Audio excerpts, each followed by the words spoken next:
With the relaunch of the Bronco, Ford released 9 different trim levels. It confused the heck out of the world. Today we're going to try to unconfuse the heck out of the world by explaining the top 3 that we sell. Follow along.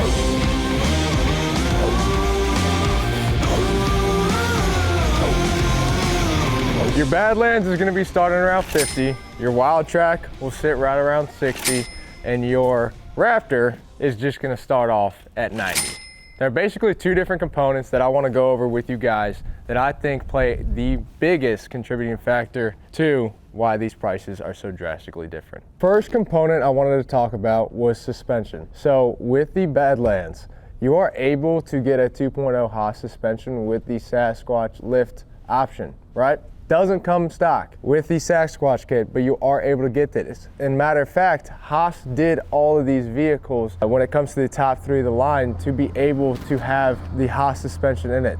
The Wildtrak actually has the 3.0 in it, but suspension is going to be one of those things that the higher you go and the more complex you get, price adds up very, very fast, and you'll see that in the Raptor. I would guess this suspension system would probably be anywhere from $1,200 to $2,500. I'll explain the Raptor in a little bit. The other aspect of it is going to be the engine, right? So with the engine, this guy right here has the options of either a 2.3 or a 2.7. The higher we go, you'll see that we have different options. The stock is going to come actually at the highest output engine option that you're able to get. But this guy's going to have the 2.3. End of the day, when it comes down to it, you look at the vehicles, they're obviously going to look a little bit different. This one's going to look a lot bit different because of what we've done to it, and I'll kind of touch on that. But they're going to look a little bit different when it comes to height. They're going to perform very different. Most features in these top 3 are going to be right around the same, and we can kind of dive into the interior and see the different options you can get. What's kind of cool about the Bronco setup and the lineup is that what actually differences somebody's Bronco happens to be that there is an immense amount of features and options and upgrade packages that you can do to each one. And so everybody's Bronco looking at different ones is kind of going to be a little bit different because you don't actually know the package they went with. Could be a different engine, could be whether or not they got the Sasquatch or not. So that's one of the cool things with Bronco. When it comes to 9 different trim levels, it gets real confusing. But suspension, engine, that's gonna be one of the big things we're gonna touch on here. With this Wildtrak, we actually ended up giving this the Krietz Customs look and customizing this all ourselves. I kind of dive in a little bit on what we did. We come back down here to the suspension. So this is gonna have, the Wildtrak comes with a 3.0, the 3.0 Haas suspension. So that comes regular. What we actually ended up doing was put in an extra 2.5 zone off-road upper control arms on there, just to give you a tad bit extra room so that you can fit these massive wheels that we threw on there, 22 by 12. These are fuel rebars wrapped in a 35 1250 R22 Fury tire.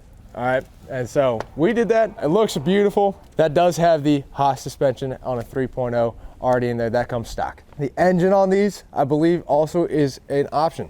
2.3, 2.7. Can't get the 3.0. You can only get that in the Raptor guy over here. And we'll talk a little bit more about that. But one of the things we did to give it really that customs look was color match the heck out of it. All right, so this already had a white top, right? What would look good with a white top? I think a white steel bumper would look good with a white top. I think the white lettering would look good with the white top. We went ahead and actually dove into the headlights of the vehicle. So if you actually come in here, you can see that you've got black paint that offsets that black grille mesh right there. If we go to the interior, I doubt you'll ever see another Bronco like this in your life, because we went ahead and went in here and painted this entirety of your dash here, as well as your cup holders and your center console area. That's paint matched white to go along with the outside of the vehicle, which is a really, really cool touch. First time I'm seeing it in a vehicle, and I'm really glad we did it. I think somebody's gonna really, really, really love this look. And you'll notice I didn't really spend too much time on the interior besides on what we did, because the interiors on these are really gonna end up looking the same, especially between the Badlands and the Wildtrak. There's not too much of a big difference. You can level up. The Wildtrak does have the Luxe package, which is super nice. The Badlands, you can get that Luxe package. When it comes down to it, the entire setup of them, nothing changes too much besides kind of like, like I said, the white color match that we did.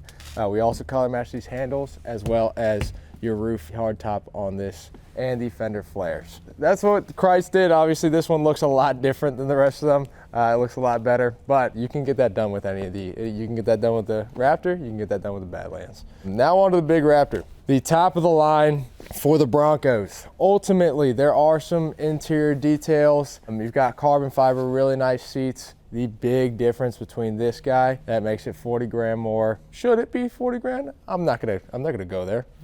I'll keep my opinion out of it, but it's gonna be your 4.0 Haas suspension. Haas did a really good job by putting 2.5 reservoir Fox shocks into their suspension. That is gonna be adapting to the terrain and dampening every millisecond. They are top of the line shocks, and then you've got your 3.0 liter engine. That's gonna be the difference between the Raptor versus your Wildtrak and your Badlands. It is gonna have fender flares, making it more wide.